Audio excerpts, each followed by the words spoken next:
नमस्ते, मैं आप सबका maths Baba and welcome to study with maths Baba.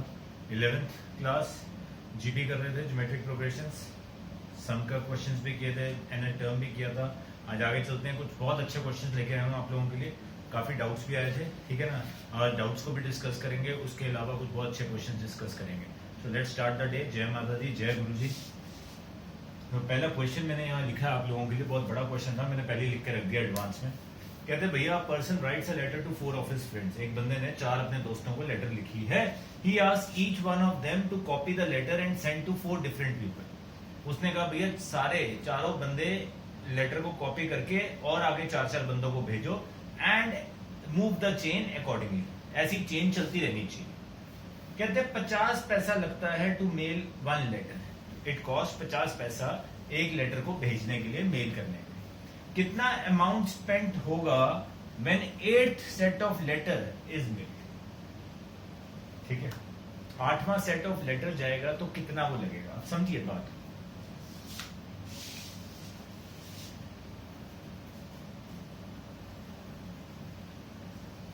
First set of letter क्या है? बेसिकली फर्स्ट सेट में कितनी लेटर्स थी? 4। पहला सेट क्या 4 लेटर्स की, वो आगे 4 4 4 4 जाएगी, तो सेकंड सेट में कितनी हो जाएगी? 16। थर्ड सेट में कितनी हो जाएंगी? ऐसे यहां से जाएंगी 4 4 4 4। ठीक है जी, ये एक एक बंदा आगे 4 4 को और करेगा, ये 4, तो यहां से 16 गई, 16 गई, 16 गई, 16 गई, है ना। यही मतलब हुआ इसका। एक ने ये 4 से आगे 16 का सेट बनेगा कि नहीं, तो ये कितना आ जाएगा आपके पास? 64 third set, and so on चलता रहेगा। अब हमें 8th सेट पे जाना है। देखिए ध्यान से समझिए।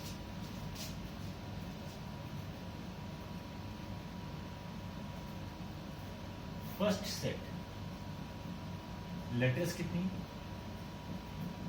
4। कॉस्ट कितनी है? 50 पैसा एक की थी, आधा रुपया लिखूं। सेकेंड सेट लेटर्स कितनी है? 16। कॉस्ट कितनी होगी?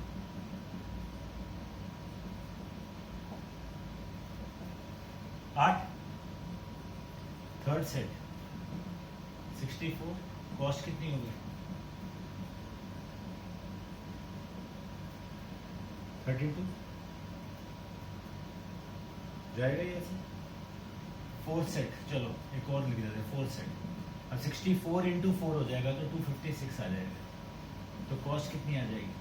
256 इंटू 1/2, 128 रुपीज। तो अगर आप ध्यान से देखोगे, दिस इज व्हाट जीपी, जिसकी फर्स्ट टर्म क्या है? 2। रेशियो कितनी है? 8/2 कितना हो गया? 4। बाबूजी आपको टोटल कॉस्ट निकालनी है। Find amount spent on postage. कितने पैसे हमने लगा दिए हैं व्हेन 8वां set of letter is made, 8th set of letter is made. तो भैया हमें सम जो निकालना है, हमारे लिए n क्या है? 8वां सेट है, 8वीं टर्म है। ये पहली, दूसरी, तीसरी, चौथी। तो सम का फॉर्मूला होता है a r की power n minus 1 over r minus. a है हमारे पास 2, r है 4, 4 की पावर 8 माइनस 1, 4 की पावर 8 करना है भैया, सही से लगा लेते हैं। 4 की पावर 4 तो 256 होगा ना।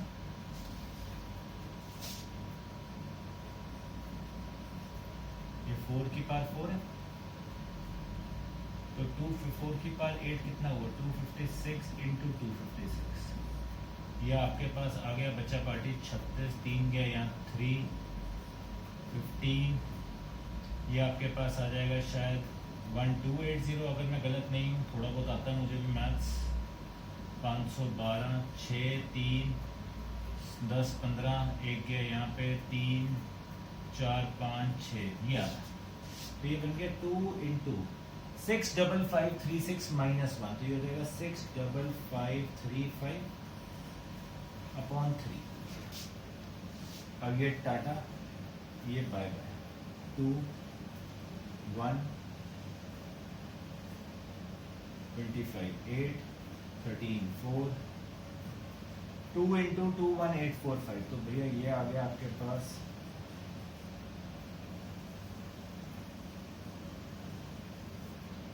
टोटल मेरे 43,690 रुपीज लग जाएंगे जब 8वां सेट ऑफ लेटर क्या होगा, मेल। अब लगता नहीं है इतना हो जाएगा, बट क्योंकि इतना इंक्रीज करेगा, अगला 256 इंटू 4 होना था लेटर, फिर उसको इंटू 4 होना था, तो बहुत बड़ा नंबर बन जाता है। अल्टीमेटली आपके इतने पैसे लगने वाले। सिर्फ क्वेश्चन समझने की देर थी कि भैया लेटर्स का सेट वो भी एक जीपी है और उसकी कॉस्ट हाफ से मल्टीप्लाई कर रहे हैं तो वो भी एक जीपी बन रही है, और आपको क्या निकालना है, टोटल कॉस्ट। करिए नोट। जय माता।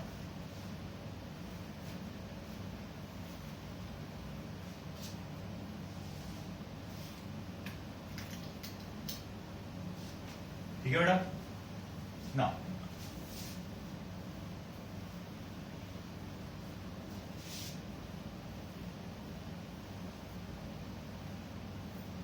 अब आता वो क्वेश्चन जो मेरा फेवरेट क्वेश्चन है, मतलब अगर मुझे कंपटीशन में भी डालना है या बोर्ड के स्कूल में भी पेपर में डालना है तो मैं ये क्वेश्चन डालूंगा।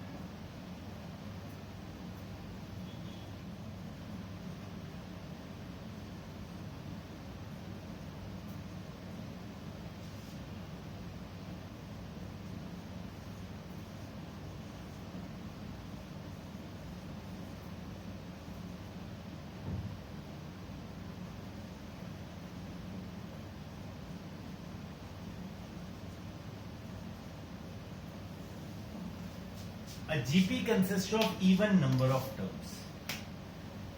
Sum of all terms is 5 times the sum of terms occupying odd places.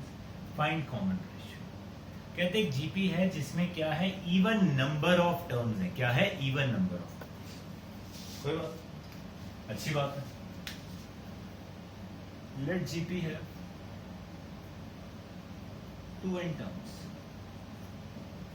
2n से तो पक्का ही हो गया ना इवन है, तो जीपी की शक्ल ऐसी होगी, A R square, A R cube, A R की पावर 4 चलता जाएगा कब तक, ए आर की पावर 2n माइनस 1 तक। 2n टर्म्स होगी, हाँ या ना। कहते जीपी में इवन टर्म्स थी, हमने 2n ले ली। Sum of all terms S2n, sum of all terms, 2n terms, is 5 times the sum of terms occupying odd places. 5 times sum of terms of odd places. ये थी। अब odd place का मतलब क्या हुआ, ध्यान से समझिए। ये फर्स्ट है, ये थर्ड है, ये फिफ्थ है, तो ये क्या बन गई, ऑड प्लेसेस बन गई। हाँ, इनका जो सम होगा वो उसको 5 से मल्टीप्लाई करेंगे तो किसके इक्वल आ जाएगा, टोटल टर्म्स के सम। अब समझिए ध्यान से, नॉर्मल सम का फॉर्मूला था ए आर की power n minus 1 over R minus 1। हाँ, ए क्या होता है, फर्स्ट टर्म, आर क्या था, common ratio, n is number of. यहां पे फर्स्ट टर्म क्या है, ए, रेशियो कितनी है, आर, नंबर ऑफ टर्म्स कितनी है, नंबर ऑफ टर्म्स कितनी है, 2n, तो यहां आ गया आर की power 2 minus 1 over R minus. I hope ये बात समझ आई, सब कोई दिक्कत तो नहीं। अब उससे भी 5 sum of terms occupying odd places. भैया जी जो ये ऑड प्लेसेस वाली टर्म्स हैं, इधर देखो, ये क्या है? A R square A R की पावर 4 एंड सो ऑन। देखो ना, A R square A R की पावर 4। इनकी फर्स्ट टर्म क्या है? ए। इनका कॉमन रेशियो क्या है? आर नहीं है। क्या है कॉमन रेशियो? ए के बाद ए आर स्क्वायर है, तो कॉमन रेशियो क्या है? R square. Number of terms कितनी है यार? अब ये तो आसान है। टोटल टर्म्स 2n थी, तो ऑड कितनी होंगी? n ही होंगी। इवन भी कितनी होंगी? n ही होंगी। हाँ या ना? मैंने नंबर 10 लिखा है। 10 तक लिखने का मतलब क्या? 5 टर्म्स हैं जो ऑड नंबर पे 1 3 5 7 9, 5 टर्म्स हैं जो इवन नंबर पे 2 4 6 8 10। यही हुआ ना? तो वही नंबर ऑफ टर्म्स कितनी है? n। अब ध्यान से समझना, sum of terms of odd places, 5 तो बाहर आ गया। इसका formula, first term a, common ratio कितनी है? r नहीं है। क्या है? r स्क्वायर की पावर, नंबर ऑफ टर्म्स कितनी है? n -1 ओवर नीचे r -1 नहीं लिखना है। क्या लिखना है? r square -1। क्यों? क्योंकि रेशियो कितनी है? r। बस इस चीज के पैसे हैं और कुछ नहीं है इस क्वेश्चन में। इसको समझ, ये आ गया, बल्ले बल्ले है, बाकी सारे थल्ले।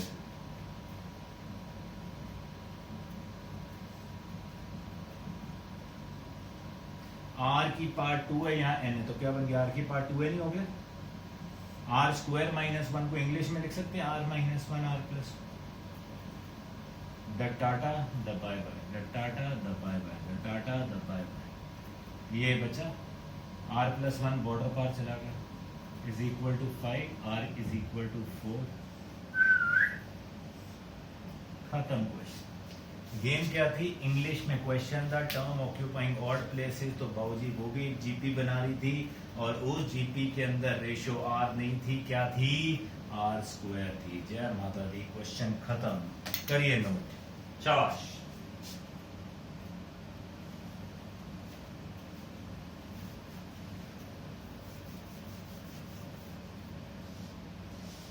ठीक है, मजेदार है।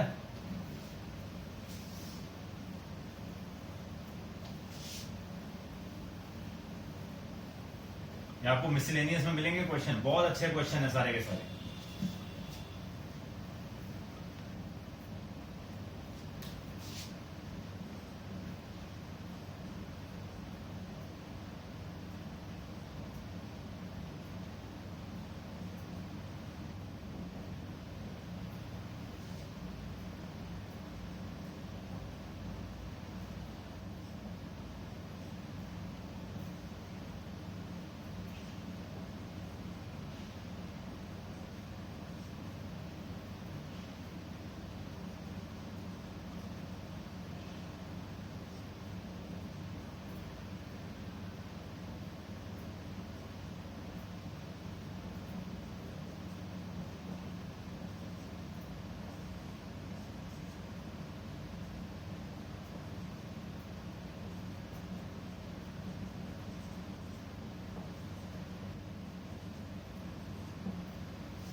अगेन मेरा बड़ा फेवरेट क्वेश्चन है ये। क्वेश्चन देखते ही बच्चे का बाजा बज जाता। बच्चा कहता है भाई साहब करना ही नहीं क्वेश्चन, फंक्शन क्या आ गया, हमें नहीं आते फंक्शन समझ, ये पता नहीं क्या लिखा हुआ आपने गंदा सा। क्वेश्चन देखना यार इतना मजेदार है। क्वेश्चन समझने की कोशिश करोगे, कहोगे यार क्या सर मजाक करते हो आप, क्या क्वेश्चन कराते हो बकवास से। बच्चे सच्ची कह, इंग्लिश में बस एक दिक्कत है, तुम्हें पता है इंग्लिश की सारी गेम। कहते हैं f is a function satisfying f of x plus y is equal to f of x into f of। यार एक फंक्शन होएगा, फंक्शन सारे फंक्शन होते हैं ना, कुछ भी लिख दो। एक्स स्क्वायर भी फंक्शन है, वाई स्क्वायर भी फंक्शन है, एक्स प्लस वाई भी फंक्शन है, एक्स प्लस 2y भी फंक्शन। कहते हैं कि जब आप वैल्यू पुट करोगे एक्स प्लस वाई तो उसको आप ऐसे भी लिख सकते हो। बड़ी अच्छी बात है। शर्त क्या? एक्स और वाई किसको बिलोंग करते हैं? Natural number. मतलब नेचुरल नंबर का मतलब क्या हुआ बाबूजी? वैल्यू क्या डल सकती है यहाँ पे एक्स वाई की? 1 2 3 4 5 6 7। ना जीरो डाल सकते हो, ना -1, ना √2, ना 1/3, ना कुछ। सिर्फ वैल्यूज क्या डलेंगी? 1 से लेकर 1 2 3 4 5 6 एंड सो नेचुरल। कहते हैं सच दैट f of 1, अगर 1 वैल्यू डली होती तो आंसर क्या होता? 3। अब समझो, यहां तक तो भी मैं f of 1 3 है। अब ध्यान से देखना, एफ ऑफ टू क्या है? एफ ऑफ टू को कहना है right F of one plus one. कुछ गलत तो नहीं लिखा? हाँ या ना? बाबूजी उन्होंने मुझे ये प्रॉपर्टी दी है कि इस फंक्शन की प्रॉपर्टी है F of X plus Y किसके इक्वल है? F of X into F of. तो जब मैं इसको ऐसे लिख रहा हूं, ये मेरे लिए x हो गया, ये मेरे लिए y हो गया, तो इसको लिख सकता हूं F of X into F of Y. हाँ या ना? भाई उसने तो नहीं कहा था x और y सेम है कि नहीं, उसने कहा था नेचुरल नंबर है। देखो दोनों नेचुरल नंबर ही लिखे, तो ये क्या बन गया? 3 इंटू 3 क्या आ गया? 9। तो मेरे पास एफ ऑफ टू की वैल्यू आ गई कितनी? 9। एफ ऑफ 3 ऐसे लिख सकता हूं क्या? F of 1 plus 2। फंक्शन कहता है इसका, कंडीशन है कि इसको मैं ऐसे लिख सकता हूं। एफ ऑफ 1 कितना है बाबूजी? 3। एफ ऑफ 2 कितना है बाबूजी? 9। कितना बन गया? सो एफ ऑफ 3 क्या आ गया? बात समझ आई? कोई शक? अब इसका मतलब क्या होता है? अब आते हैं इस पे इंग्लिश। सिग्मा, सिग्मा का मतलब है सम हो रहा है। कब हो रहा है? फंक्शन का सम हो रहा है। x की वैल्यू आपने 1 पुट करनी है और कब तक करते जाना है? n तक। हमें नहीं पता n क्या है, और उन सबको ऐड करके टोटल कितना बनेगा? 120। दैट मीन जब x की वैल्यू सबसे पहले 1 डालूंगा तो ये कह रहा है F of 1 plus F of 2 plus F of 3 and so on till F of n is कितना? 120। ये सम। हाँ, अब देखो एफ ऑफ 1 कितना था? 3। एफ ऑफ 2 कितना था? 9। एफ ऑफ 3 कितना था? 27 and so on. F of n का मतलब क्या हो? बेसिकली तो n टर्म्स हो गई। क्यों? क्योंकि आप देख सकते हो ये क्या बन रही है? This is a GP. क्या बन गई? एक जीपी बन गई जिसकी फर्स्ट टर्म क्या है? 3। आरबी क्या है? ये एक जीपी बन गई और उसको ऐड कर रहे हैं, सबका टोटल कितना है? 120। तो सम का फॉर्मूला लगेगा जय माता दी ए आर की power n minus 1 over r minus 1 is 120।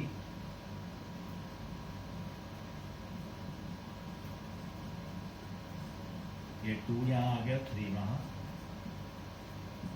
3 की पावर n माइनस 1 इज 80। 3 की पावर n इज 81। 3 की पावर n हो गया 3 की पावर 4 की इक्वल। कंपेयर करेंगे तो n किसकी इक्वल आ जाएगा? 4 की। मेन बात क्या थी समझने वाली? पहले इसी को देख के बच्चा डर जाता, कोई बात नहीं, उसने बोला था नेचुरल नंबर डलेंगे। ये एक बेस दिया हुआ था, इसको यूज करके हमने एफ ऑफ 2 की प्रॉपर्टी पे ये लगाया, एफ ऑफ 2 निकाला, फिर 3 निकाला, हमें दिख गया ये एक जीपी बन रहा है।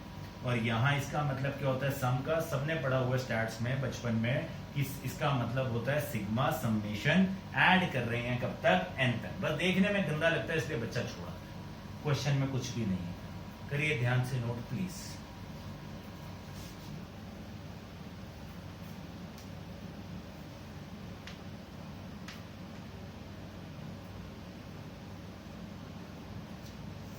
ठीक है बच्चा? ऐसी एक और क्वेश्चन कराता हूं, बड़ा ही मजेदार है। उसकी भी शक्ल देखते ही बच्चा कहता है लुट गए, हमसे ना हो पाए। भैया जिसकी शक्ल ऐसी होती है वही हमसे हो पाते हैं, ये भी याद रखें।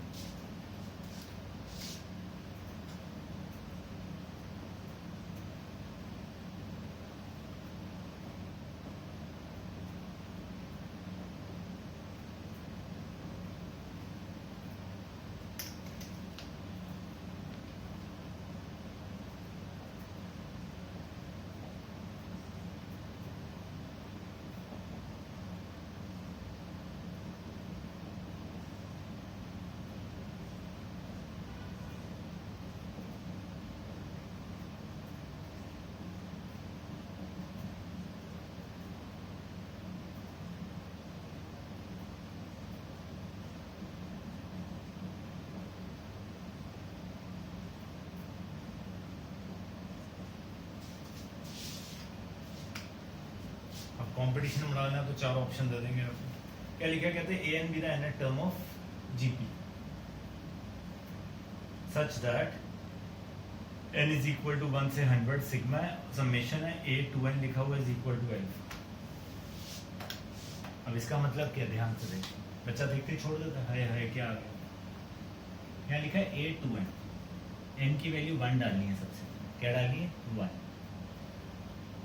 जब 1 डालोगे यहाँ पे क्या बन जाएगा ए टू बन जाएगा, जब एन की वैल्यू 2 डालोगे तो क्या बन जाएगा ए 4 बन जाएगा, एन की वैल्यू 3 डालोगे तो ए 6 बन जाएगा, और एन की वैल्यू लास्ट क्या डालोगे 100 इंटू 2 कितना हो ए 200, ये आपको क्या दिया हुआ है अल्फा दिया, सिग्मा था तो सम हो रहा है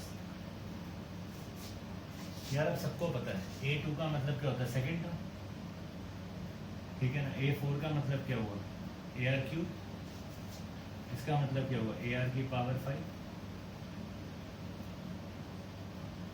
ठीक है यार। ये टोटल कितनी टर्म्स हैं, अब इसको 200 ना कह देना प्लीज, 200 कह दिया तो मतलब गिर जाओगे तुम भैया, सबको पता है टोटल वहाँ 100 से लेकर 100 तक लिखा था, तो कितनी टर्म्स है ये बेसिकली 100 टर्म्स। जीपी बन रही है, जीपी है, फर्स्ट टर्म क्या है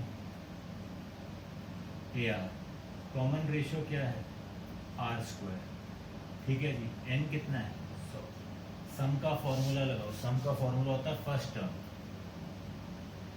इनटू कॉमन रेशियो की पावर एन -1,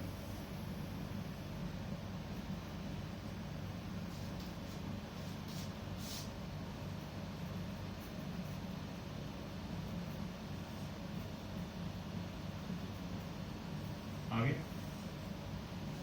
कोई शक।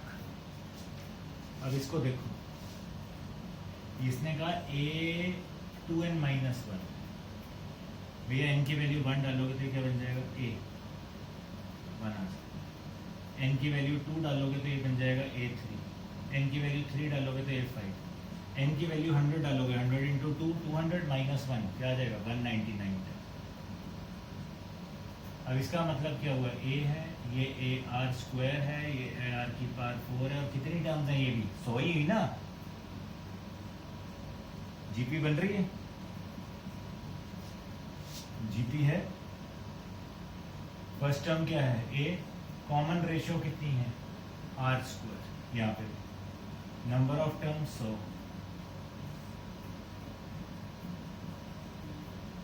तो भैया यहाँ से क्या आ गया ए आर की पावर 200 -1 ओवर आर स्क्वायर -1, ये आ गया ठीक।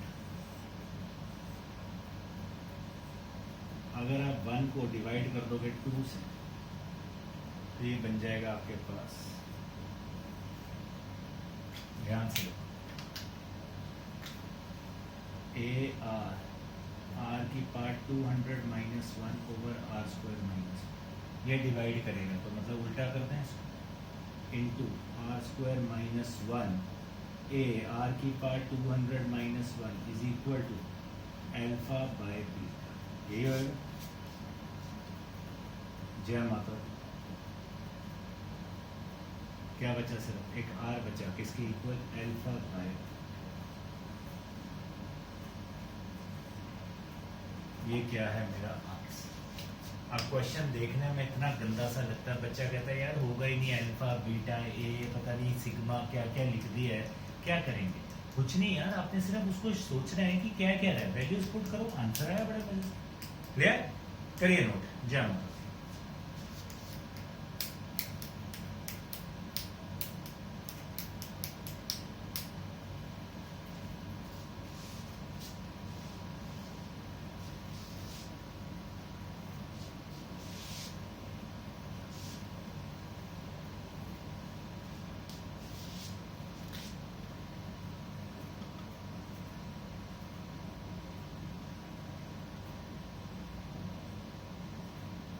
In an increasing G,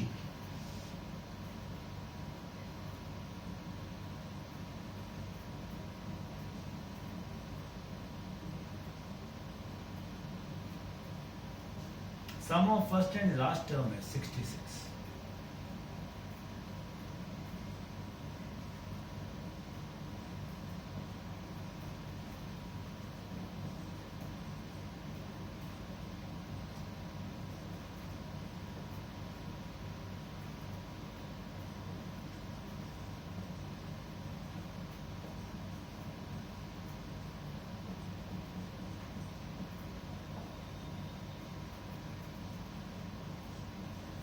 ये भी बड़ा अच्छा क्वेश्चन है, अगेन दिमाग यूज होगा। मैंने पहले कहा था सारे क्वेश्चन आज हम करेंगे मजेदार क्वेश्चन। उसने इंग्लिश में बोला, कहते हैं कि इंक्रीजिंग जीपी है, मतलब इंक्रीजिंग जीपी का मतलब है कि भैया आर 1 से बड़ा ही होएगा, ठीक है ना, बढ़ती जाएगी वो जीपी, कम नहीं हो रही वैल्यू उसकी। कहते हैं sum of first and last term में 66, ठीक है। फर्स्ट टर्म और last term, first term A होती है, लास्ट टर्म ए आर की पावर n माइनस 1 होती है, इनका सम दिया हुआ है कितना 60, कोई दिक्कत तो नहीं, ठीक है। उसके बाद कहते हैं product of second term and last but one. Last but one का मतलब क्या होता है, सेकंड लास्ट टर्म होता है। लास्ट बट वन का मतलब क्या होता है, सेकंड लास्ट। तो उन्होंने हमें बोला है product of second term and last but one, मतलब ए आर की पावर n माइनस 2 हो गया, इज 120, इस कितना 120। देखो सेकंड टर्म का मतलब क्या है, ए आर,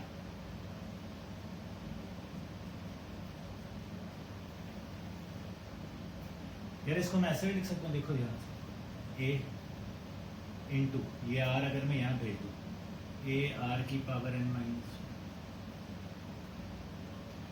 आया ना, तो मैं इसको ऐसे लिख सकता हूँ, ए आर की power n minus 1 is 128 upon A. बच्चा कहता सर ए स्क्वायर कर दो पर कोई फायदा नहीं होगा, क्योंकि मेरे पास है क्या, मैं वो देख रहा हूँ। बस यहाँ पे ए आर की पावर n माइनस 1 है, यार उसको उड़ाऊं तो कैसे उड़ाऊं, बन गया ये। इसको अगर मैं यहाँ पुट करूँगा तो ये हो गया a plus 128 upon A is 66। क्या बन गया ये, एलसीएम लोगे, A square plus 128 minus 66 A is 0। एक स्टेप में कर दिया मैंने एलसीएम लेके, ठीक है।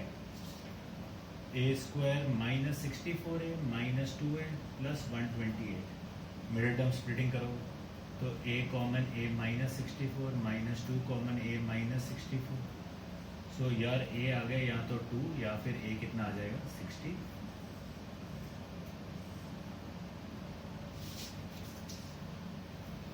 ठीक है,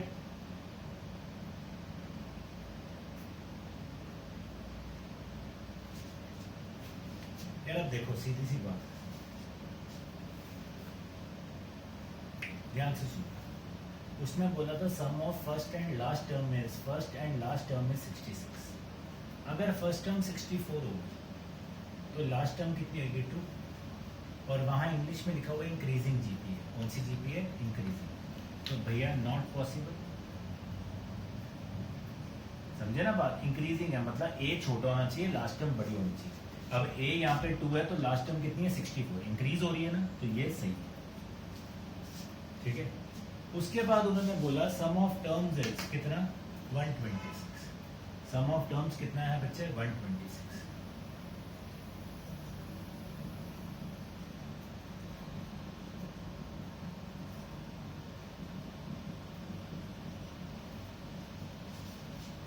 ठीक है, अब एक तो है हमारे पास ये पोजीशन, ध्यान से देखिए,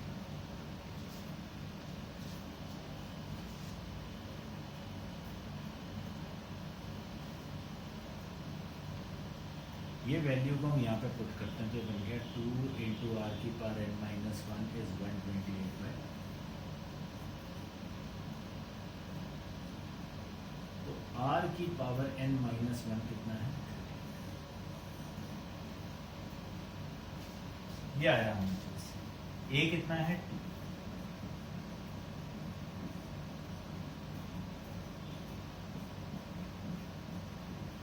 फंस गए यहाँ पे। अच्छा क्रॉस मल्टीप्लाई भी कर दोगे, आर की पावर n है, क्या करें, तो ध्यान से समझना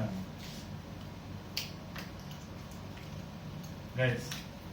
कैन आई राइट आर की पावर n, आर की पावर n को ऐसे लिख सकता हूँ,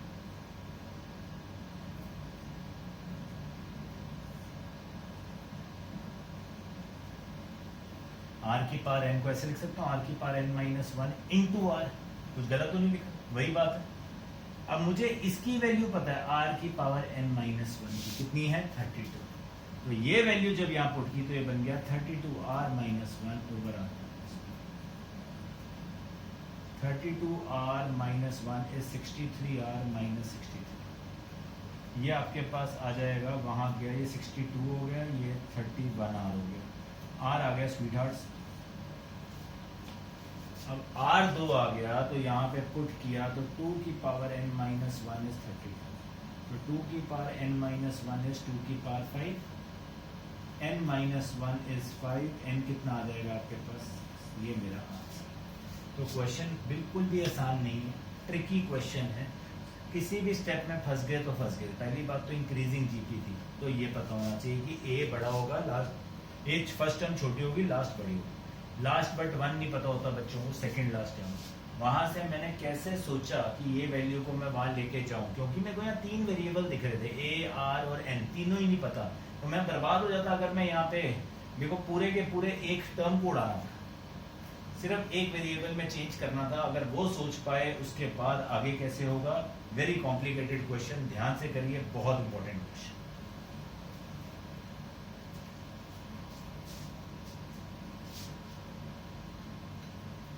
नेक्स्ट क्वेश्चन जो करने वाले हैं वो भी एक जमाने का आईआईटी का क्वेश्चन है,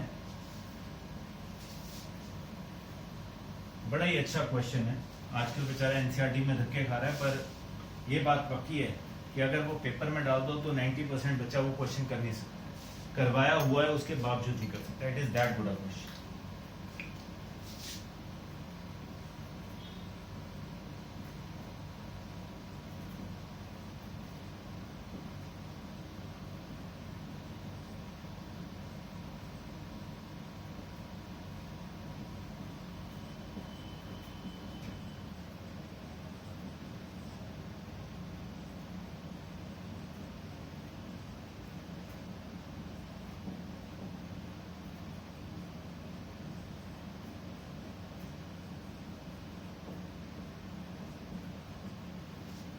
कहते हैं A and B are roots of X square minus 3x plus पप्पू is equal to 0।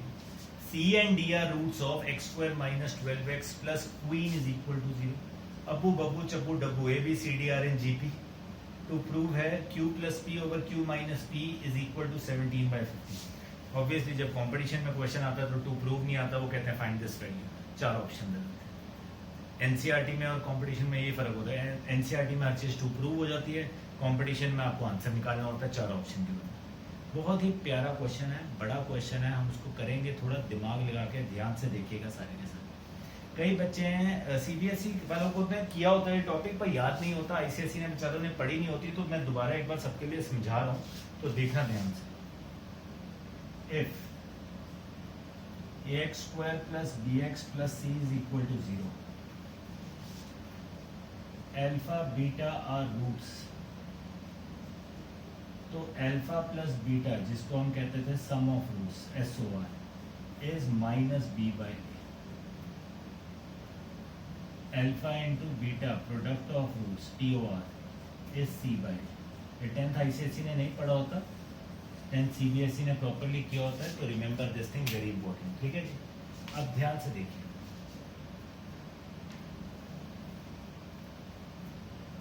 A B C D GP में क्या है, राइट इसको ए आर स्क्वायर और ए आर क्यू जीपी में है, first second third fourth term है ना। ना X square minus 3x plus पप्पू इज 0। ए प्लस बी कितना होगा, ए बी उसके रूट्स हैं, ए प्लस बी कितना होगा, ए प्लस बी होता है सम ऑफ रूट्स, तो ये होता है माइनस बी बाई, तो यहाँ हो गया 3/1 3। A B product of roots is constant upon X square का कोएफिशिएंट, कांस्टेंट है पप्पू, अपॉन एक्स स्क्वायर का कोएफिशिएंट 1, तो ए बी आ गया पी। ठीक है,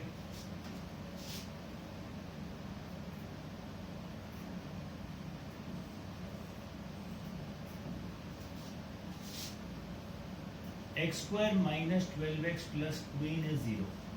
सी डी आर रूट्स, तो C plus D sum of roots कितना होगा 12 एंड सी डी कितना होगा क्वीन। अब सुनना बात ध्यान से, मैंने ये रोक दिया, मैंने देखा P की वैल्यू आ गई ये भी, और Q की वैल्यू कितनी आ गई C। मुझे फाइंड क्या करना है, मुझे प्रूव क्या करना है, Q प्लस P और Q माइनस P। तो बेसिकली तो मेरे पास Q और P की वैल्यू चाहिए थी, आ गई मेरे पास। तो Q plus P over Q minus P I have to find. Q कितना होगा, Q है CD plus AB over CD minus AB। अब ना हमें तो A B C D की भी नहीं वैल्यू पता, नहीं जी पता है, क्यों, A है 8, B AR, C AR square, D AR cube, है ना, AR square into AR cube plus A into AR square into AR cube minus A into AR, A square R की power 5 plus A square R की power 5 minus A square और R common निकल गया, R की power 4 plus 1 over A square R निकल गया, R की power 4 minus 1। तो Q plus P over Q minus P की जो वैल्यू है बेसिकली वो किसके इक्वल है, किसकी, R की पावर 4 प्लस 1, R की पावर 4 माइनस 1। तो इसका मतलब क्या हुआ, मोटी मोटी बात यह है कि अब मुझे कोई टेंशन नहीं, मुझे क्या निकालना है, R निकालना है। क्या निकालना है, R निकालना है, ठीक है ना। मैंने यहाँ सबसे पहले P और Q निकाला किसकी टर्म्स में, उनको पुट किया, वो देखा वो तो भैया एक GP है, तो ऑब्वियसली GP की वैल्यू पुट की, तो ये R में चेंज हो गया। अब करते हैं सॉल्व। A प्लस B है 3, तो A प्लस AR कितना हो गया 3, A कॉमन निकल गया 1 प्लस R कितना हो गया 3, C प्लस D है 12, AR square plus AR cube कितना है 12, AR square common 1 plus R square, दो इक्वेशंस आ गई, divide AR square into 1 plus R divided by A into 1 plus R is 12 upon 3,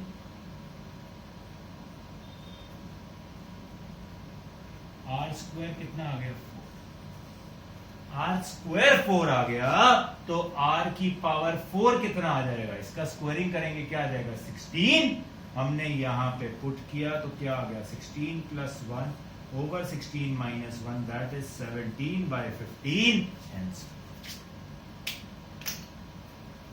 ठीक है जी, करिए ध्यान से नोट, बहुत ही अच्छा क्वेश्चन है, बहुत बड़ा क्वेश्चन है, बहुत चीजें हैं इसके, ध्यान से नोट कीजिएगा, करिएगा। एनसीईआरटीज हैं, मिसलेनियस करिए, एक्सरसाइज करिए, बेझिझक होके डाउट्स पूछिए, ठीक है ना। अगली क्लास में हम ज्योमेट्रिक मीन करने वाले हैं, इनफाइनाइट सीरीज का सम करने वाले हैं, बहुत और चीजें सीखेंगे, ठीक है। टिल देन जय माता दी, जय गुरु।